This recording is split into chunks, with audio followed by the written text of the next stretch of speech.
Excellent. I actually got some fresh tunes for us tonight too, which is kind of cool. So I may throw those into the music list for the evening. How are you doing, man? I'm doing well. I'm actually just tweeting out that the show's live and that you can tune in now. But yeah, I'm like really excited to be here, especially this is like our last week before a bevy of new content comes in. Yep. And I know that people have really enjoyed in the past when we did the reviews of every episode. Like we'd go an episode and you and I would make extensive notes, and then we'd come in and letter grade it, and we'd give our ups and our downs, our roses and thorns. Ooh, I like how you snuck the roses and thorns in there. Nice. Yeah. You know, I'm doing my little artwork, and but I will say that like this is a real special week because it's that anticipation. It is. I will also say somewhere around 22 years ago, I was watching Phantom Menace for maybe the like 9th time. And then about 19 years ago or 20 years ago, I guess it is 20 years ago. 20 years ago, I was watching Attack of the Clones the 2nd or 3rd time about now. And then I maybe right about this time in 2005, I was trying to get on the radio to talk about the Revenge of the Sith. So this is like a Star Wars week. Like every week for the last 40 years, there's been something going on. Dude, it is wild to think that it's been that long.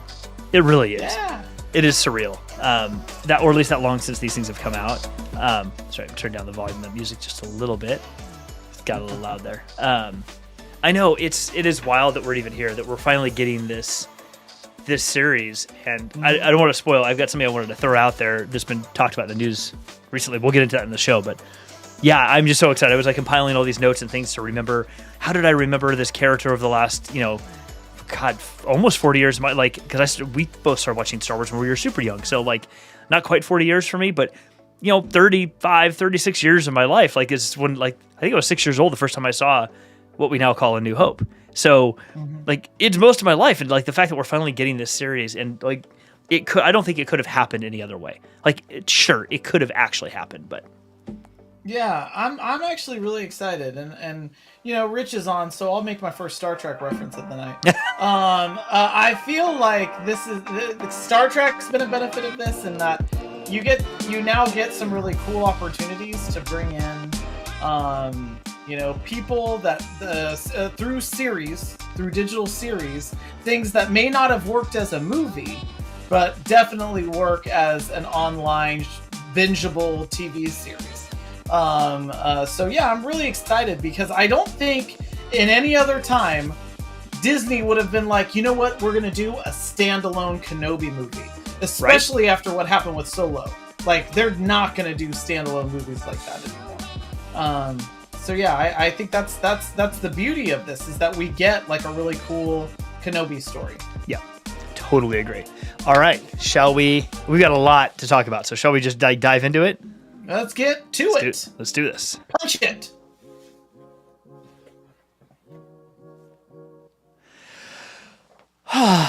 We're here. And just so anybody's curious, yeah, anybody who hasn't, I don't know if you've watched the show before or not, I'm in a shed in my backyard, and it's Northern California. It's been pretty warm today. So my shed door is open because it's just like I'm in an 8x10 shed, so it's like steamy over the last few hours. I'm like, we were Ryan and I were talking in the pre-show, like both of my doors were open. I actually had the AC going with the doors open just to sort of like it was bad.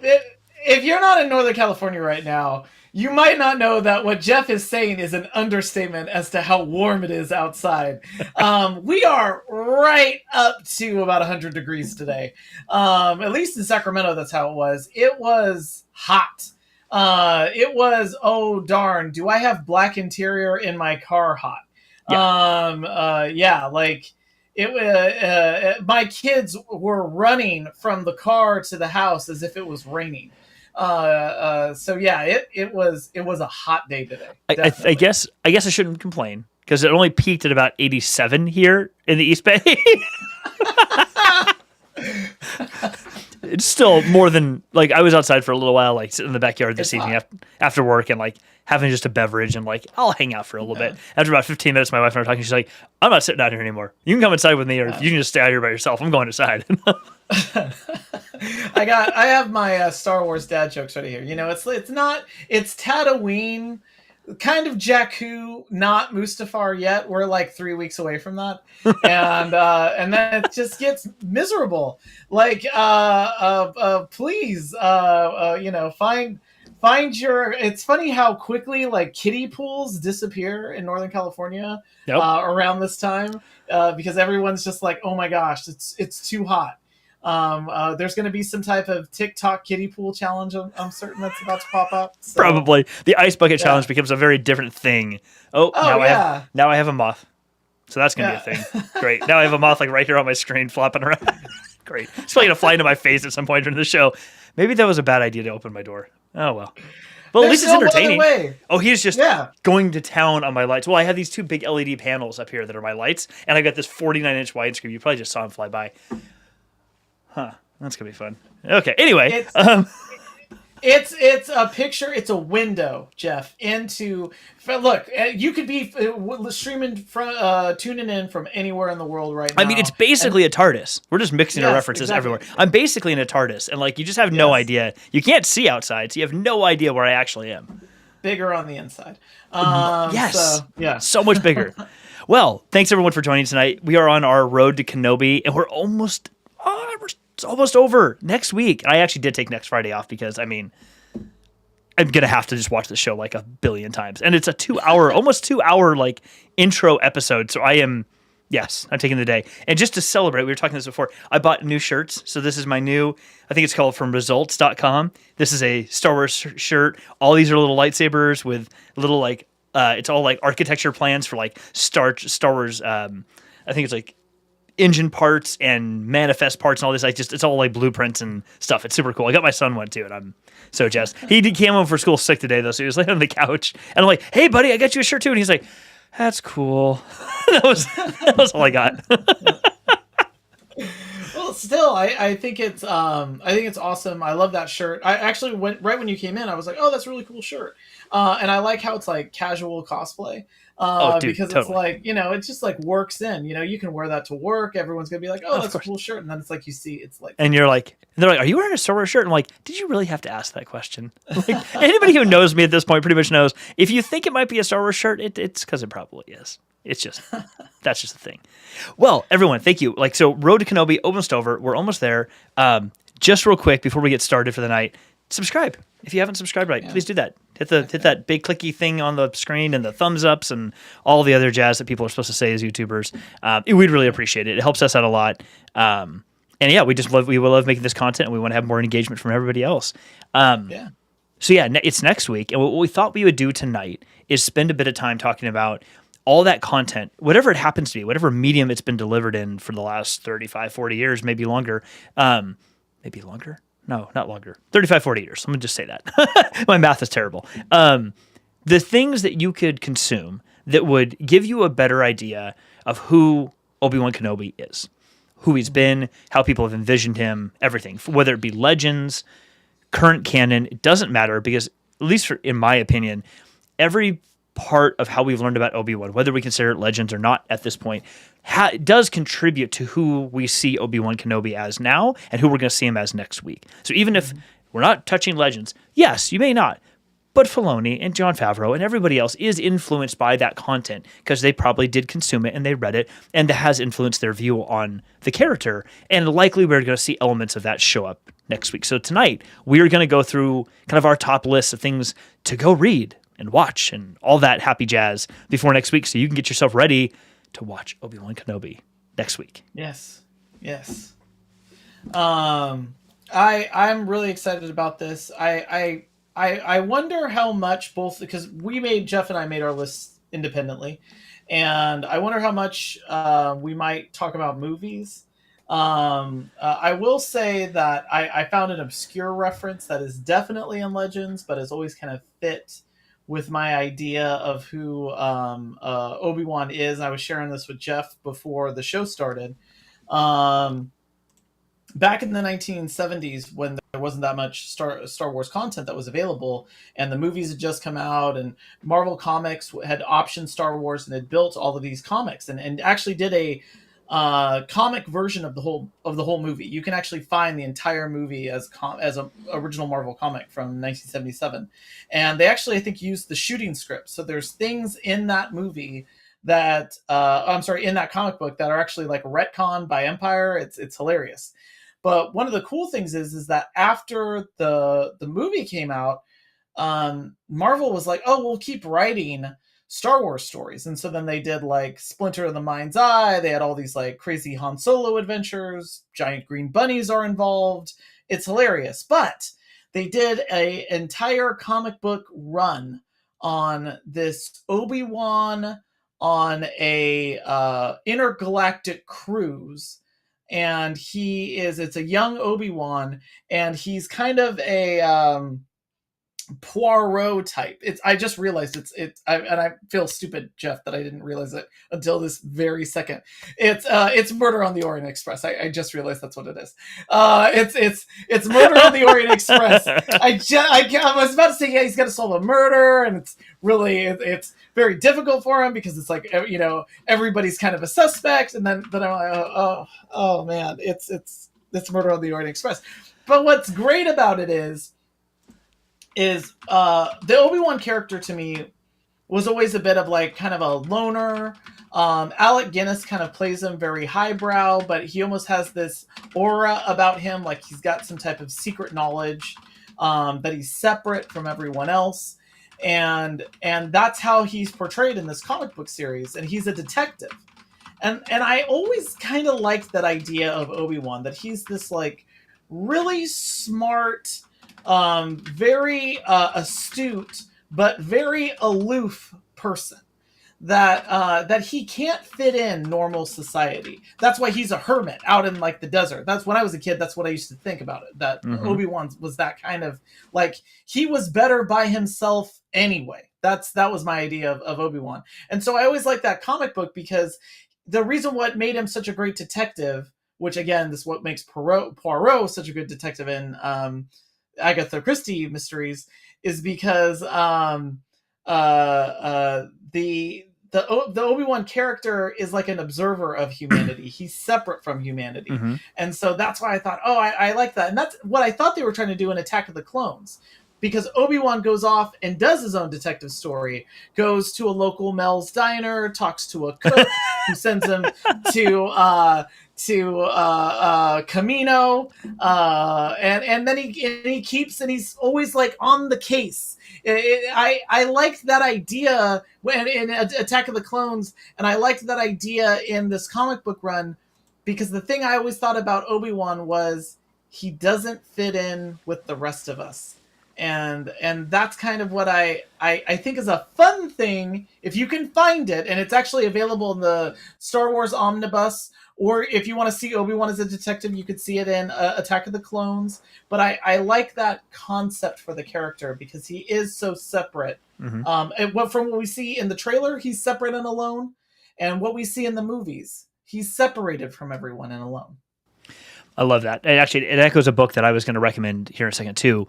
That essentially shows Kenobi the same way. In this book, actually, I'll just throw it up. So this is the Kenobi book. It's the Legends Kenobi book. So John Jackson Miller. I forget when this one was exactly published. I'll have to double check. Or when it was originally published, I should say. But in this, it looks like I think he developed this in 2006, that time frame. Anyway, in the book, Kenobi's basically just got to Tatooine.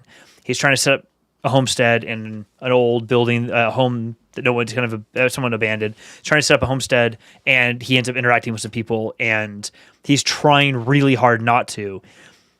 But it reminds me a lot of what you're describing, where he's kind of like, he's trying to stay on the outside. He's kind of by himself. He's like that wanderer, what have you. But he can't help but getting involved. And actually, I love, even though this is, man, I know Joanna's watching. Joanna, you can see it right there at the top. They've even published them, marking them as legends on the books that are legends. So pre-Disney purchasing of Lucasfilm is legends in their right. Really just for the books and comics, because the movies are all canon. they're made by Lucas or produced by Lucas, so they're out there. But it's really except books. maybe the holiday special, and This isn't the holiday Courage. special you're looking for. Caravan of Courage. If you want to see a real weird movie, go watch Caravan of Courage. Where the Ewoks. If you have Disney Plus, you go watch that. It's on there, and it's a thing. That was the movie I remembered as a kid, and I had no idea it was a Star Wars related movie until like a year or two ago. No joke. When I got Disney Plus, and I'm like, wait, what is that? Why is that showing? I'm like, oh my god, those are Ewoks. Oh my gosh, like that's what this was. I couldn't remember. I was such a little kid that when I would watch it that I couldn't make the connection, and I never thought about it again. And then of course as an adult I'm like, oh my god, those are the same thing. Anyway, it's one of the great disappointments of my life, Jeff. Like I was a kid in second grade, and the teacher was like, "We're gonna watch a special movie. We're gonna watch Star Wars," and I was like, "Really?" And they were like, "Yeah," and they put Caravan of Courage. You're like, oh, hold on, I have it. Yeah, it was so disappointing. It was just like it was literally like I don't know if you can actually have a sad trombone in school, but that was basically what it is. Yeah. Anyway, so in this book, something I didn't realize until just now is it echoes. What we've heard in the Kenobi trailer, literally, when what is the character's name? The main Inquisitor that everyone's talking about. I can't. Which sister she is? I can't think of her name. Is it the second sister or is it the third sister? Because whoever's in the trailer, who's ever the main person in the trailer that we're seeing, and who's been on the Vanity Fair tour. I can't remember which one she is. That's third. That's the third sister. Third sister of the Inquisitors. I think I'm right about that because So she makes a comment, something to the effect of, or someone makes a comment that he can't help it. He can't help it. It's in his nature, like to be the Jedi, to be like a do-gooder, basically, from the Inquisitorius' perspective.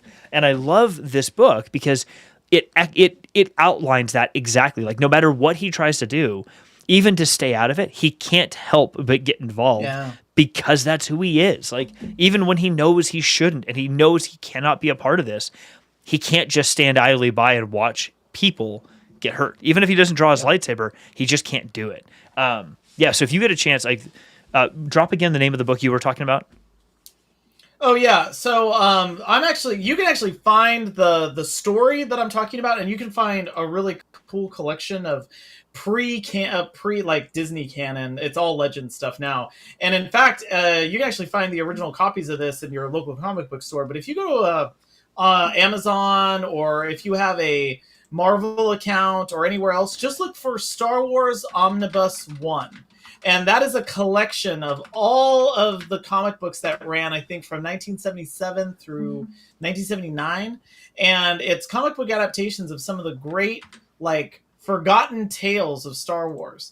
But again, like, Alec Guinness plays Obi-Wan in A New Hope as if he's kind of like a scamp, like a roguish kind of, again, it's very Alec Guinness. Like watch any Alec Guinness movie, and Obi-Wan fits in the Alec Guinness canon of who he is. Yeah. Like and so he's very scampish. It's very much a rogue, but he's like Hercule Poirot. He's a guy that like can't help but get involved. Like to your point, he's solving a murder, and it's like he doesn't even want to be there. And he's like, gosh, now I gotta solve a murder. But because he's a Jedi, and because the Jedi were described as the guardians of peace and justice, when the Marvel Comics were trying to write a young Obi-Wan story, they just kind of thought of Obi-Wan as an intergalactic police person.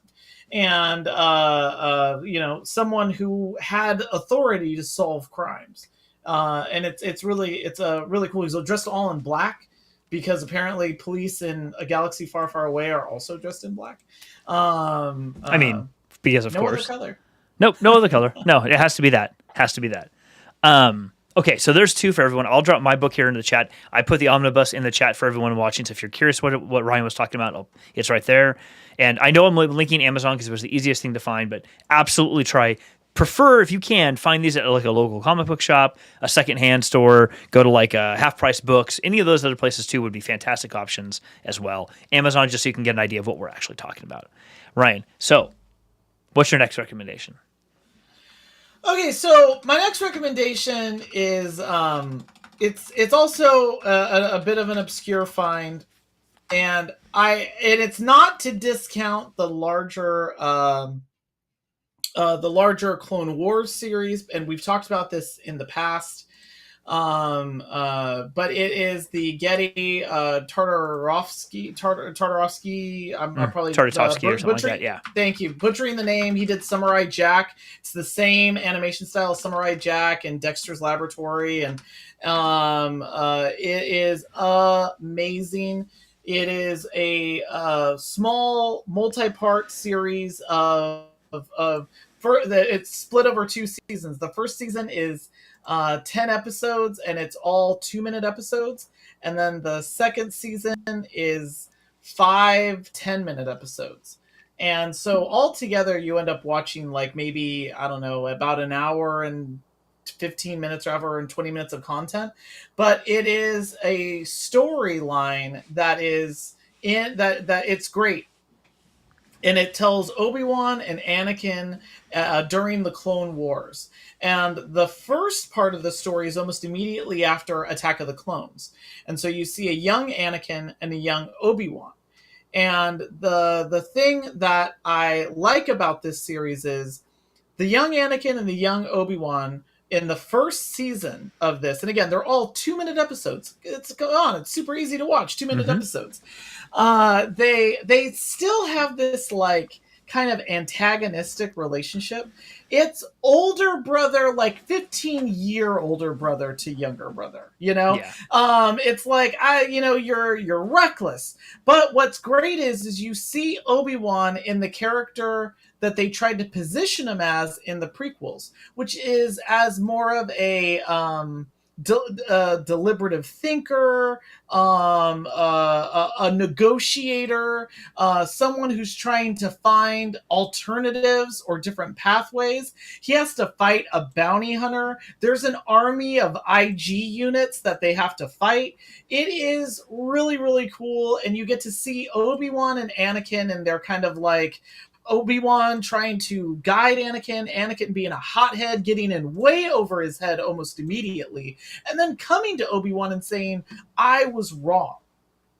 So that happens in the first season. And then in the second season, and I'm not trying to spoil it, I'm just trying to like inspire you if you have not seen this.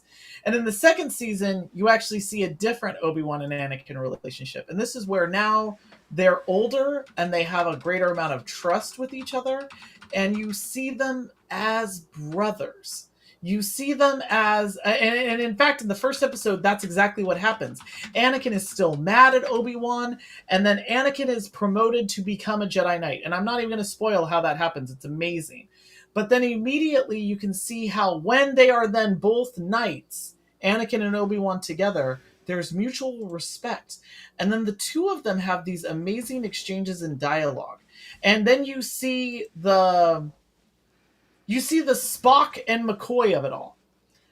You see the logical Obi-Wan and the emotional Anakin, and how the two of them together create a whole person. Mm-hmm. And you even see Anakin taking risks that Obi-Wan says, that was really smart.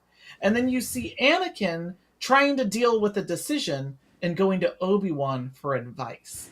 And again, that's the type of dynamic that I think we all wanted to see in the prequel. And that's the type of dynamic that I think makes the tragedy of Anakin's fall and Obi-Wan's failure as a mentor and friend what is going to make this show so great.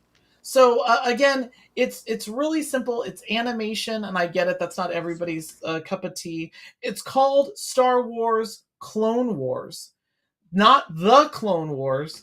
And if you can look up Star Wars Clone Wars Getty, Geddy, because that's the animator that put it together.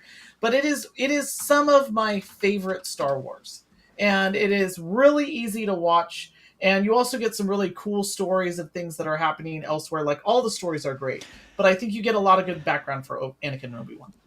I have an obscure reference. I just learned about it. Would you say their relationship in that is more of like in the first season is like a Gilgamesh and Enkidu? Oh, snap! Yes! Wow! Wow. Thanks, everyone. Have a good night. Thanks. That's all I got. Yeah.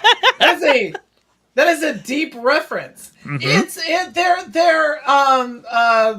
They are very much like and I'm gonna actually reference a thing that references that story. It's very much a Darmok and Jalad at Tanagra for anyone who watches who knows what I'm talking about and points to whoever does. Picard has to retell that story about Gilgamesh. But yeah, like the thing that is great about the Anakin Obi-Wan dynamic is Obi-Wan's sense of guilt over not being able to not just help his friend, but this child that he helped raise. It's funny how they keep making all these familial connections. And Jeff, you probably can remember in Attack of the Clones, Anakin says, "You're the closest thing I have to a father." And Obi-Wan then keeps saying, "You're like my brother." And I always keep thinking, you guys need to like work out your family relationships because a brother relationship is different than Dad, a father two relationship. very different things. Yeah, like it's very different.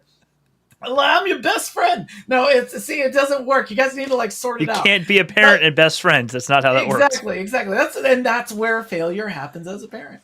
But my point is that the great version of that we see is in The Last Jedi, where Luke is dealing with that failure as a mentor to Kylo Ren. And he is carrying the actions of Kylo Ren as the faults of himself. And that's great. And that's also that whole, I need to separate myself now. I have to go into exile because that's my punishment. And it's the way to keep everybody else safe. That's what Obi-Wan's doing, and that's what I think makes this show really interesting. I could care less about a lot of other certain characters, although I would be totally down for an exclusive R2 show. If it was a show just about R2 going on adventures, doing cool things, mixing drinks, delivering them, that's all I need. But Obi-Wan, like, the show is interesting because of his complicated past with Anakin. And this animated show does a great job at showing the relationship. It's not a fall unless you can see how high they were up. And this small animation shows how much trust they had, how much love and respect they had.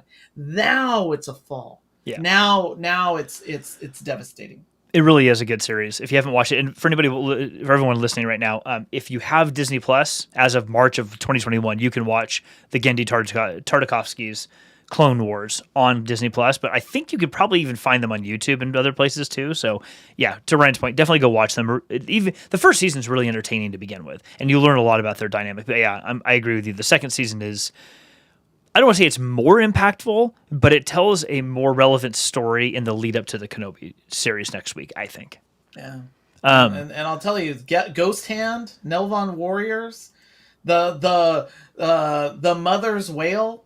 I mean, I love when people come up with stuff like that. It's just great legends. It's like, yeah, that was well written, all of it.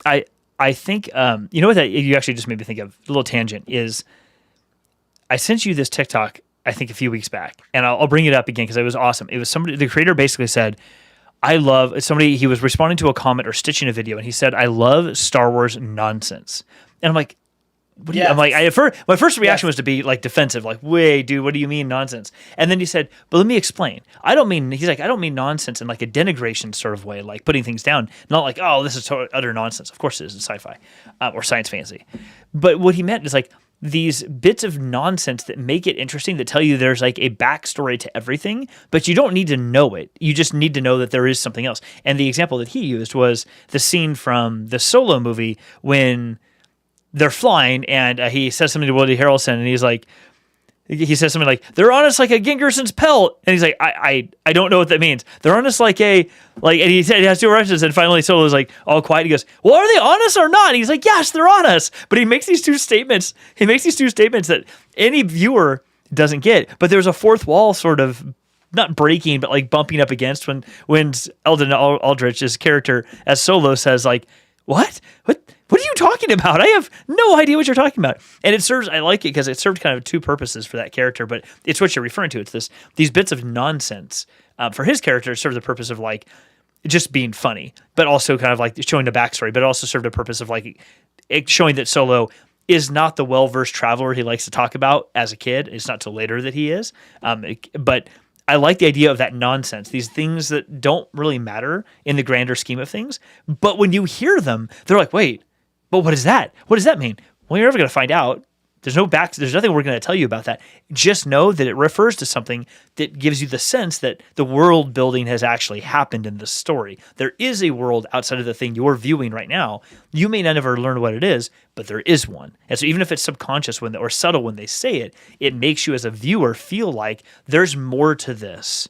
I don't necessarily need to know it, but there is more here. It's not just the two-dimensional thing I see on the screen. There's more to the story going on. And I really loved that. I'll find it and post it someplace, but I love that TikTok. It was like, I never heard the word nonsense used in such a positive way before, and it made me feel really good. I liked it.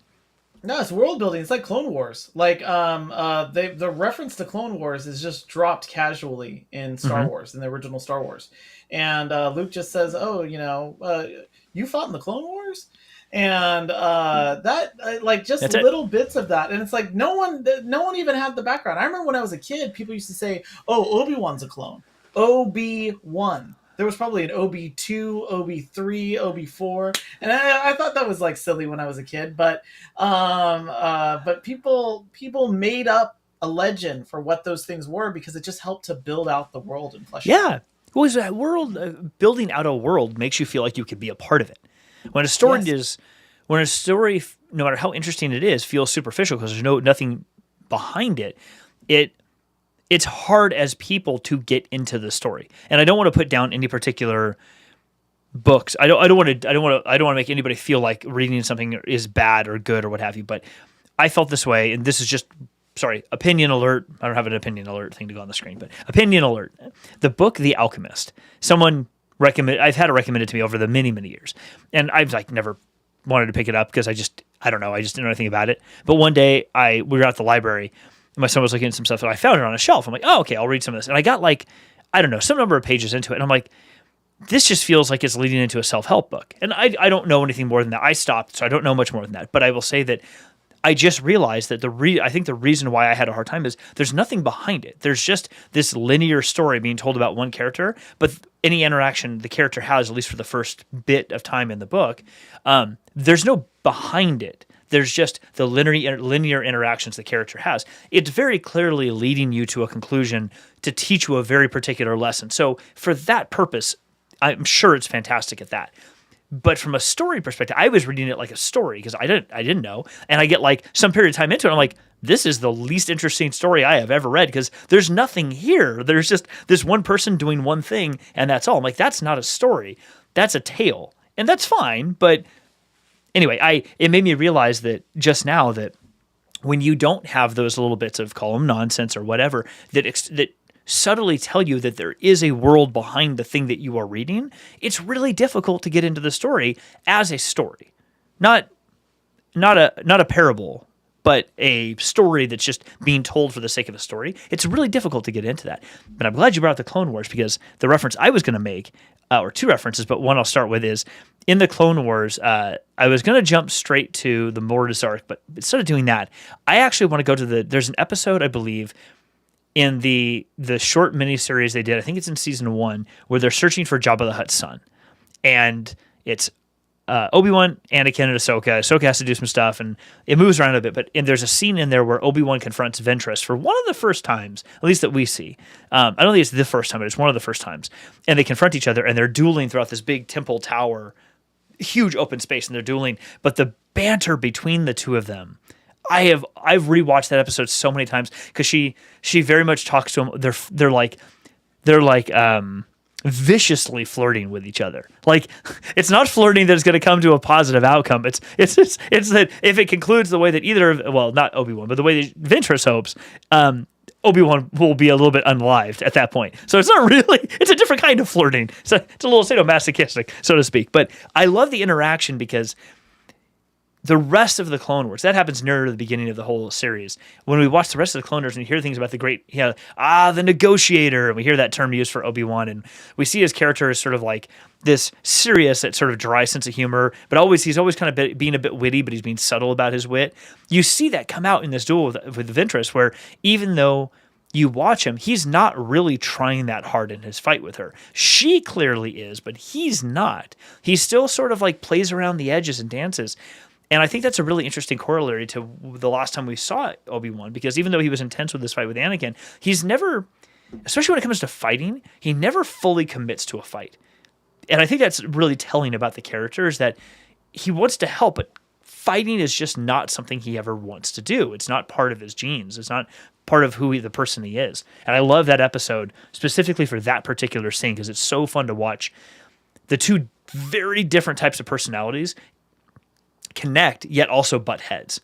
And I don't want to say like there's some sort of attraction there, because that would diminish the entire thing. But that idea of like opposites attract, I don't mean in a romantic way, but opposites attract. It's interesting to think about it from that perspective when you watch the two of them, because it's almost like they do actually want to be engaged with each other more frequently, like these verbal sparring while they're dueling, what have you, because it's fun to watch. They're good at it. There's a relationship there, but it would never be more than antagonistic ever. You could tell that right away. I always like those. Again, sword fighting is a great way to get two characters real close to each other and allow them to talk to each other. That's actually the thing that I didn't like about episode 1, is that they didn't talk to each other.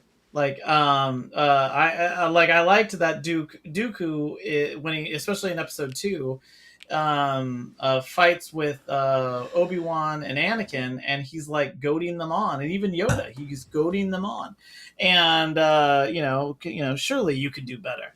And even when he says to Anakin, who Hayden Christensen, God bless him, that must have been really hard to step into a role that big when you're such a young actor. And with somebody like Christopher Lee, jeez. Yeah, exactly. But he did have one really great solid line delivery, and it's Dooku and him are about to get into a fight, and he says, I would have thought you would have learned your lesson. And he said, I am a slow learner. I love that line. I love the delivery of it. I love how it's great. The scene that you're talking about with Obi-Wan and Ventress is one of those scenes where it's like, it's great because you can have your antagonist and a protagonist literally dueling, and then having a war of words as well, because they're in the same space, they're in the same location, they can fight it out. That's what makes the sword fighting great. That's what makes the swashbuckling movies great, which is where all that stuff comes from. Good old like Errol Flynn and things like that. Yeah. Yes, exactly. Yeah. Yep. Like it gives them a chance to be able to fight, or the Robin Hood movies for the same measure. I should let you know I'm the Princess Bride. Or the Princess Bride. Exactly. Oh my God. I mean, Princess Bride. Exactly. Yeah. I should tell you, I'm not left-handed. So I have practiced my Agrippa. Yes, exactly. I completely agree with you there. Like I'm gonna start quoting lines from Princess Bride. Welcome to Princess Bride chat. Sorry, Rich. We're going down another path now. We can 100% do that. I'm not gonna lie. I love that movie. It's so great. But yeah, I was just gonna say that you're absolutely right. I think that a thing that's missing from the movies that they're going to try to suss out of the upcoming Kenobi show is Kenobi as a Kenobi as a reserved player, as someone who is moving pieces along, but is doesn't overcommit the way that Anakin does. Mm-hmm. That is someone who's also ready to go to kind of like a war of words. It's interesting that you describe him that way, because I'm thinking now about some of the, and I know we're trying to stick with the ways to get yourself prepped for Kenobi, but I want to take this little rabbit hole for a second. I'm a huge High Republic fan, so I've been reading all of the High Republic stuff, and something I've noticed about a lot of the Jedi, Stellan Gios, or Elzar Man, both of them, those are actually two really good examples of this. I would say male human examples of this. There's other Jedi that are varying examples, but we'll say the two of them, because one of them is very much Anakin-like, and one's very Obi-Wan-like, but not in their commitment to the Force. So in these two characters, they're both highly committed to the Force, and they're highly committed Jedi. But one of them is, I would say, one of them is kind of like a blend of, almost a blend of Anakin and, why am I blanking on his name? Quinlan Vos. So like that kind of a blend where Quinlan isn't as brash and over arrogant as Anakin is, or I should say, isn't as reckless as Anakin is. But he is willing to push himself and put himself in positions that are probably a little over his skis on a more regular basis, similar to Anakin. But he does have a mix. Quinlan does have a mix of Obi-Wan too, because he is able to sit back and think about strategically what's happening. I think part of the challenge with Obi-Wan has always been that he almost undercommits too often. He doesn't commit. Oh, I think you might be muted. He doesn't commit himself often enough. It's like these two characters in the High Republic, Stellan Gios and Elzar Mann. They're kind of that way, whereas Stellan is the guiding light for these two other characters, as they have a different term for him, but he's like their rock, because he's always focused on the Force and doing the right thing and following the rules and all this type of stuff. But when it's time to commit, he will commit and go for it. Whereas Elzar is much more willing to jump in there more often and put himself out there a little too frequently, but he is still highly connected to the Force. So they are different, but I like the parallel here because I think part of the reason why Obi-Wan and Anakin always rubbed against each other and had some challenges is because Obi-Wan is going to err always on the side of the rules, and I err on the side of, let's just wait a little bit more and see what happens. Probably too often, waiting too long. Whereas Anakin is always like, let's just go, do. Ah, crap, I missed something.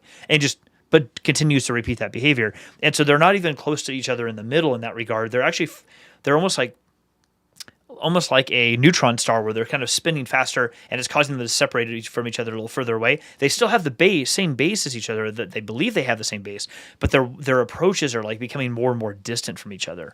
So I find that really interesting that you brought it up that way. I think it's an interesting way to think about who Obi-Wan is and how that's going to look a decade, 2 decades, whatever it is later in this show. It's going to be very interesting to see what that's like. Yeah, I always think, I think what makes Obi-Wan actually kind of a dangerous player is he's very patient, and that's his greatest strength, and it's his greatest weakness. His greatest weakness is there were a lot of moments where he could have taken the initiative and he doesn't.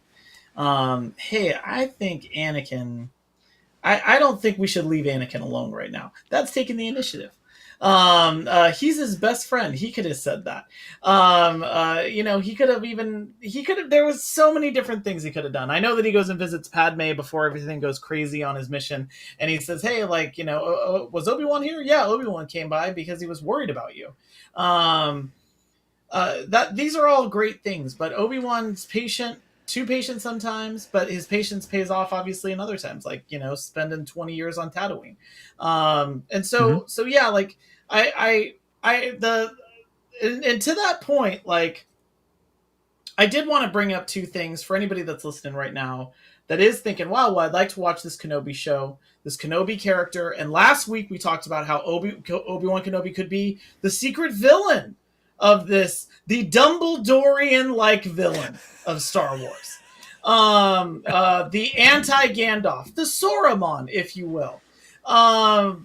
We talked about that last His week. robe has many flowing colors. Exactly. Yeah, he's the Obi-Wan of many colors. The thing that for anybody that's listening though and is thinking, wow, I really like this I really like this Kenobi character, I want to get into this show. What is the easiest way for me to get on board?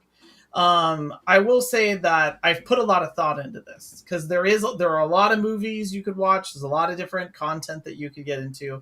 And I did want to say that in my opinion, and I'd love to hear your opinion on this too, Jeff. In my opinion, if you just watched, and I'd watch it in this order, it's the original Star Wars and Revenge of the Sith. That's it. That's all you really need, and then you should watch it in that order. Not Revenge of the Sith, and then the original Star Wars, which I know I should just start saying A New Hope, but I grew up with it being Star Wars. So watch Star Wars, the 1977 Star Wars, and then watch Revenge of the Sith, because you'll see both sides of that friendship. You'll see the where things are ending, and then you'll see how they got there. And I think that it's a better reveal that way, to be honest.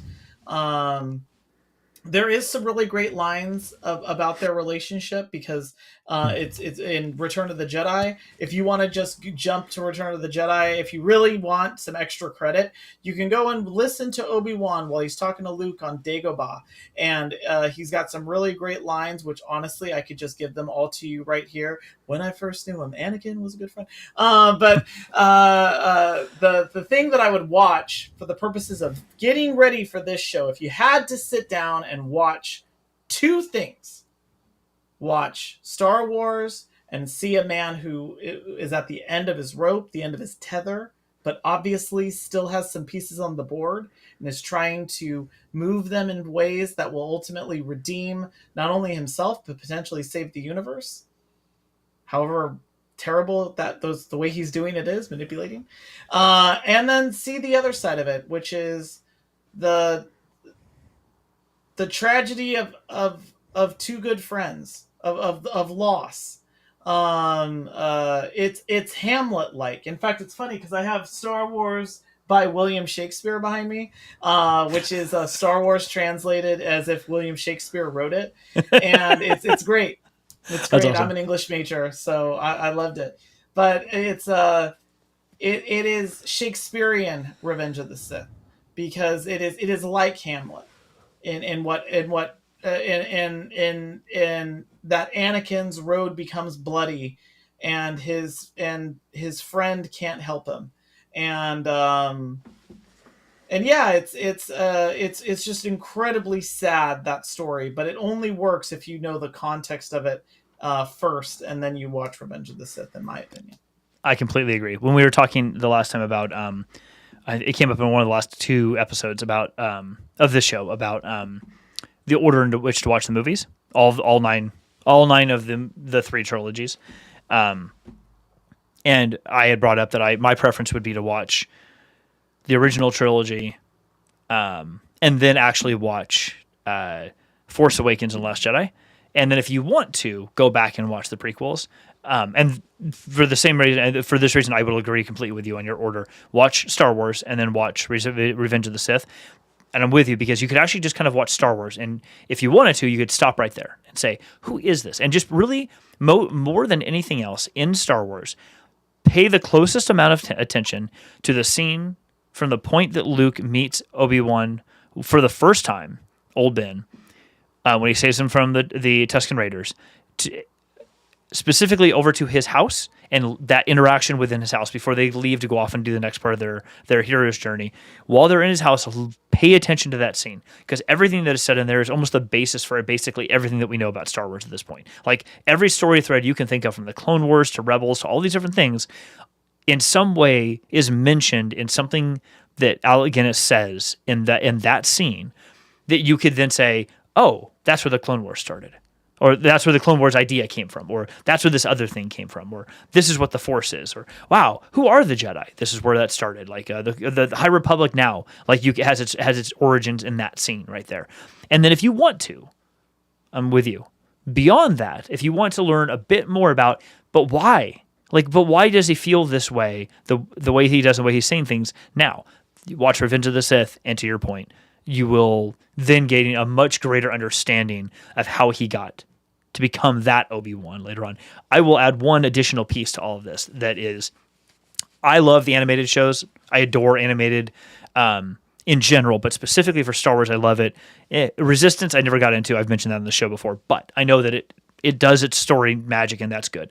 The reason I love the animated is there's so much more that can be done in the stories visually than you could do with actors for the type of money they spend. And specifically the episode my notes here, Star Wars Rebels Season 3, Episode 20 is called Twin Sons. And it's an episode... hold on. Where is it? I got it. There it is. Just sorry if you haven't watched Rebels yet. I apologize. In that episode, you see Obi-Wan for the first time in forever on Tatooine, and he battles Maul. Not Darth Maul. Maul just goes by Maul now. He battles Maul in a final confrontation between the two of them. I absolutely love it for a host of reasons for a different show. But the main one in this context is that, to me, you get to see between Revenge of the Sith and a Star Wars or Episode 4, between those two things, you get to see almost like this high of highs, so to speak, for Obi-Wan in his arc. When he comes out of Revenge of the Sith and he realizes this is a thing he has to do, but he still doesn't really get it. And when he gets to Tatooine and delivers Luke to Owen and Beru and then leaves, he has his hood on, and he's still kind of, his cowl is up, and he's still kind of like quiet contemplation, rubbing his beard. Like, he's still trying to wrap his head around what is happening here. How did this come about? And then in Rebels, when you see this episode, you see an Obi-Wan who's not resigned, because we've talked about this before, who's not resigned to his face. You see an Obi-Wan who is fully committed to what he is doing. Like, he is not powerful. He is mentally strong and fit, and he knows exactly what he's doing and exactly the reasons he's doing it. And the reason I love that is for its own sake. And also, then when you put it in context with Star Wars and you watch him in his house talking to Luke, and you see the look and the vibe of Alec Guinness's portrayal of him at that point, you're like, how did I go from Revenge of the Sith in this determination of this character and then to this character? I don't want to see back down, but to this other character who's almost now into sort of a resigned fate, hermit-like state. There's a peak that's in the middle between those two things, and I think that's really fascinating to watch. So I'm with you. Watch A New Hope, then watch Revenge of the Sith. But then if you have 25 minutes, go fill that in with one episode of Rebels. It's Twin Suns, Season 3, Episode 20. Watch that, and I would love to hear what people think. And if you've watched it already, just if you've consumed anything that we've said tonight, please put it in the comments. I know Rich is here. I think Joanne is here. Some other folks might be here too. We'd love to hear from you. What thing are you planning to watch, to read, to consume between now and next week's premiere to get ready for, get yourself kind of prepped, excited, mentally prepped, whatever it is for Kenobi next week? We'd love to hear it. Put it in the chat. We'd love to hear it from you. Oh, and I'll add this too for anybody who's watching the show right now. If you're and you can do this live, we'll actually check comics afterwards too. If you've got a question about the character as well, like, we're more than happy to kind of talk this out. I will say that, and we talked about this a couple episodes ago, that a thing that I found out, and again, I don't know if this is true, but I keep seeing it everywhere, is a thing that I found out that is the original script for Episode 1.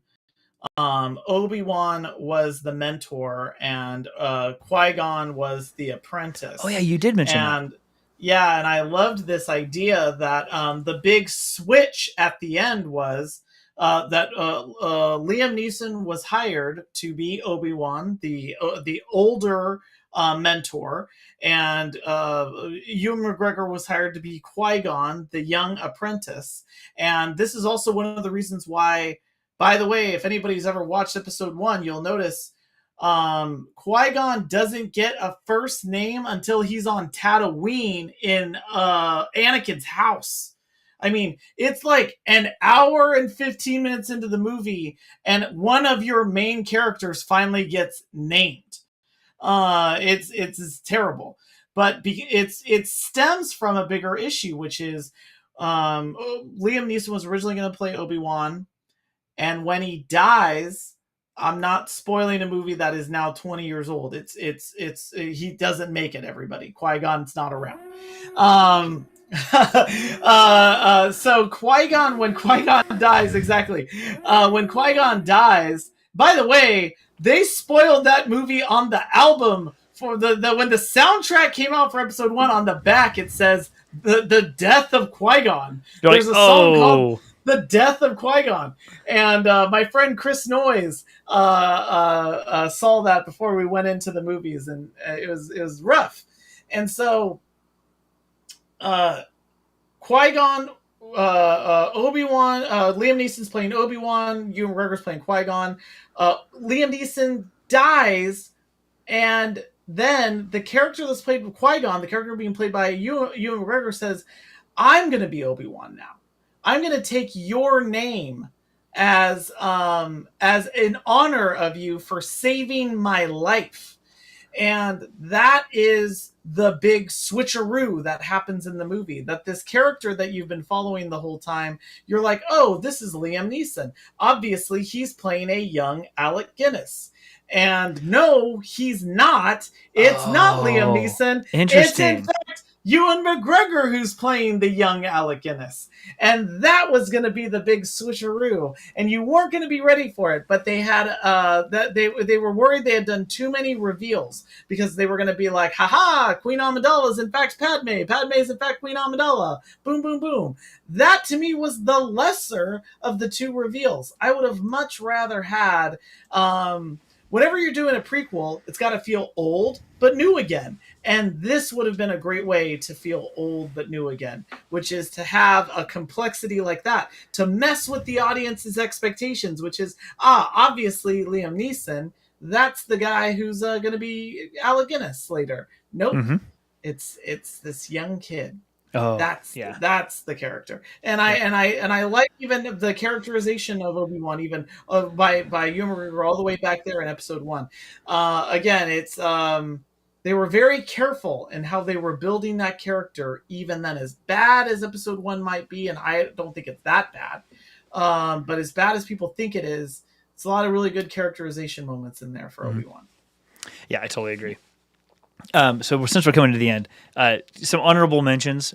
I've been trying to capture all of these in some browser tabs, so I'll put them into our description afterwards. I just started reading this series, book 2. I don't actually know when it's coming out, but this is a brand new Obi-Wan series that Star Wars has been publishing. Marvel has been publishing. This is episode 1 or issue number 1. Wow, I can't use the right words tonight. But it's amazing because it starts off with Obi-Wan, very much Alec Guinness as Obi-Wan. And if I can do this without not being able to see the screen, there's very much like disheveled. Oh, sorry, hold on. There it is. Disheveled, like Alec Guinness's Obi-Wan right there. And he starts journaling about what he's doing on Tatooine and why. But he starts journaling. He's like, I've got nothing but time, so I might as well take some time to journal. A sandstorm is coming. I'm going to be indoors for a while.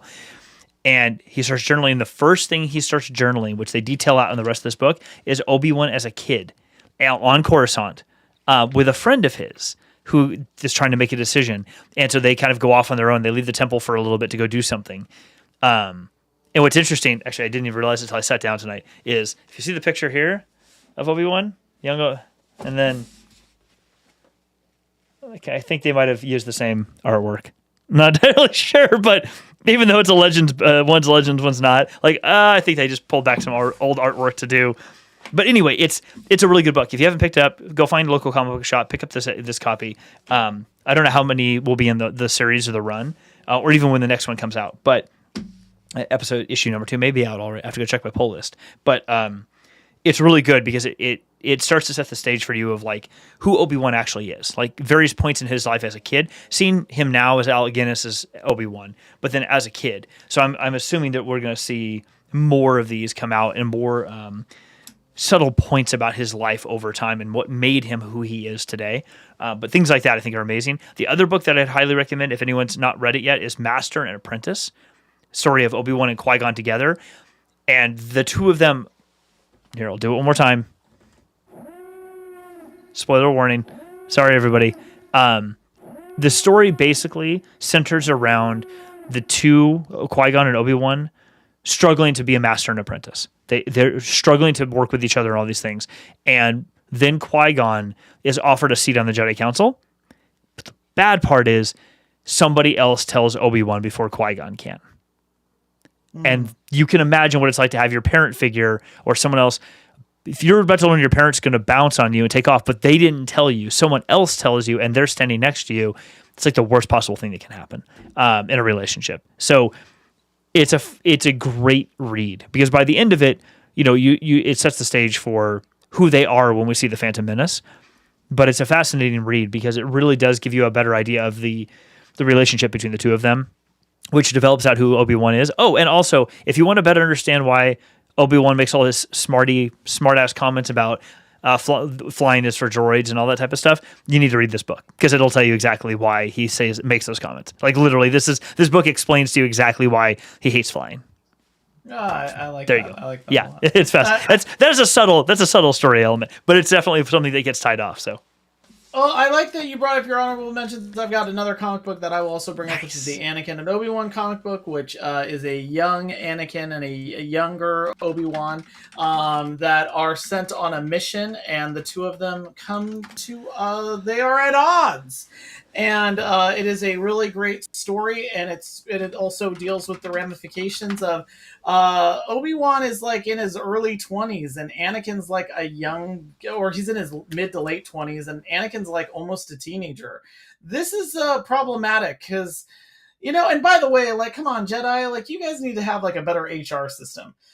This is rough because he's trying, like, come on. They have no escalation path here. Anakin and Obi-Wan are having their disputes. Obi-Wan's never really been a master to a kid who's coming of age, and like kind of trying to find his way and and with all the pressures of you're the chosen one. Yeah, actively exactly. Talked about all of the time. Yeah, exactly. Like, could you imagine? It's like Harry Potter-esque. You're the boy who lived. Yeah, you better be good at Quidditch. That's like what is happening in this comic book, and I really like it, and I like how they come to they are at odds. And then through the course of the story, your characters change, they learn. So that's really great. And then there's one really crazy thing that everyone can watch right now, and I think it's a great, awesome, perfect primer for the show. And it is a 4-minute video on YouTube. It's a fan film that came out in 2018. All you got to do is go to YouTube and type in Kenobi fan film. And it is a guy that looks almost exactly like Ewan McGregor. And it's about a young Obi-Wan. It's a slightly older Obi-Wan being on Tatooine, watching Luke, but dealing with the demons of his past. And it is great. It's high production value for a fan film. There's stormtroopers, there's drama, there's danger.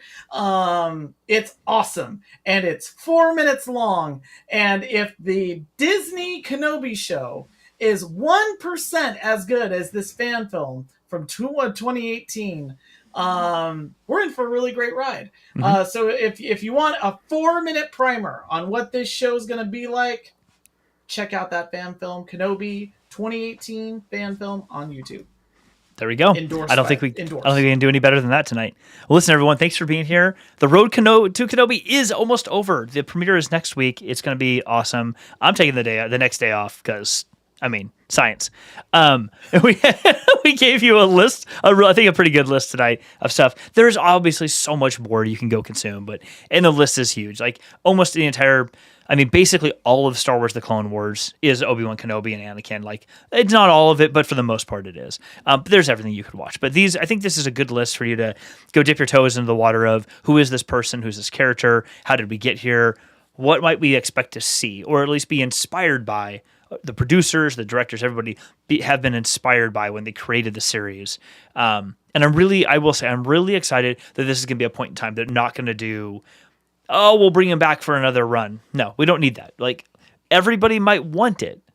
But as you have said many times before, Ryan, it is okay for a story to end where the story needs to end. Even if everybody wants to hear more about it, stories have to end where they make sense to end. And it's not that Kenobi's story is over, but the story they're telling next week, I think we might be able to learn more. But that's what, honestly, I think that's what these are for. And that's what, actually not even these. I think, honestly, that's what these are for. Like, these little points in time hits of stories, like what we're going to see next week, is a more extended version of what might be told in one of these, in a comic book. And I think, honestly, you can go find Kenobi comic books left and right and read them, and you'll learn the same sorts of things that we're going to see next week. We're just going to see more detail and more action around it. Yeah, otherwise you're going to get season 2 of Picard, and that was devastating. what happened to that character? He meant so much. Now I don't know where that show's gonna go now. It's like the Jurassic Park movies. You gotta know when the story's over. Yeah. And Do you think they jumped the shark a little bit in season 2?